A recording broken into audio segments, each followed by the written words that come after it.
ఒకనాడు పరమానందయ్య గారు తన శిష్యులతో కలిసి ఒక ఊరిలో హరికథా కాలక్షేపం చేసి తిరుగు ప్రయాణం అయ్యారు. అలా వస్తుండగా వారికి దారిలో ఒక తోట కనబడింది.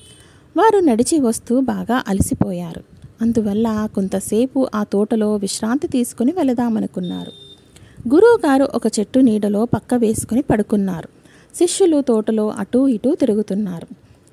ఆ సమయంలో తోటమాలి కూతురు అక్కడికి పువ్వులు కోసుకుందామని వచ్చింది. శిష్యులు ఆ కన్యను చూసి దగ్గరకు వెళ్ళి, నీ పేరేమిటి, ఇక్కడికి ఎందుకు వచ్చావు అని అడిగారు. అందుకు ఆ కన్య, నేను తోటమాలి కూతురను, ఇక్కడ ఉన్న పూల కోసుకోవటానికి వచ్చాను అంది. అప్పుడు శిష్యులు మెలకలు తిరిగిపోతూ, చిలక కొట్టిన జాంపండు కావాలా, దూర పండిన రేగిపండ్లు కావాలా అని వెక్కిలిగా నవ్వుతూ ఆమె చుట్టూ తిరగనారంభించారు. ఆ చిన్నది వారికి ఏం సమాధానం చెప్పకుండా చిరునవ్వు నవ్వి పారిపోయింది.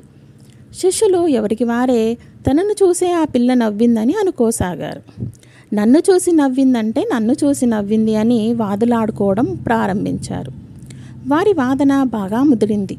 ఒకరినొకరు తిట్టుకోవడం, కొట్టుకోవడం మొదలుపెట్టారు. వారు అరిచే అరుపులకు తోట మారుమ్రోగిపోయింది. గురువుగారు కంగారుగా లేచారు. కళ్ళు నలుముకొని కొట్లాడుకుంటున్న శిష్యుల వద్దకు వెళ్ళి, మీకు ఇదేం పోయే కాలం వచ్చిందిరా, ఇలా ఎందుకు కొట్టుకుంటున్నారు, ఎవరైనా చూస్తే ఏమనుకుంటారు, ఆగండి, అసలు ఏం జరిగిందో చెప్పండి అని గట్టిగా అరిచారు. అంతా వచ్చి గురుగారి పాదాల మీద పడ్డారు. జరిగిన సంగతినంతా చెప్పారు. ఆ చిన్నది నన్నే చూసి నవ్వింది అంటూ 12 మంది శిష్యులు అన్నారు. మళ్ళీ వాదించుకోవడం మొదలుపెట్టారు. గురువుగారు వారిని అతి కష్టం మీద శాంతింపజేసి, నేను స్వయంగా వెళ్ళి మీలో ఎవరిని చూసి ఆ చిన్నది నవ్విందో కనుక్కొని వస్తాను, అంతవరకు మౌనంగా ఉండండి అని బయలుదేరారు. తోటంతా వెతికి ఒక తాటియాకుల ఇంటిలో ఉన్న అమ్మాయిని చూసి, ఓ చిన్నదానా, తోటలో కనబడిన నా శిష్యులను చూసి నవ్వినావట, వారిలో ఎవరిని చూసి నవ్వావో కాస్త చెప్పమ్మా అని అడిగాడు గురువుగారు. ఆ చిన్నది, అయ్యా, వారి మాటలు వాలకం చూసి పిచ్చివాళ్ళు అనుకున్నాను. మా తోటలో పండిన పండ్లు నాకు పెడతానంటే నవ్వు వచ్చింది.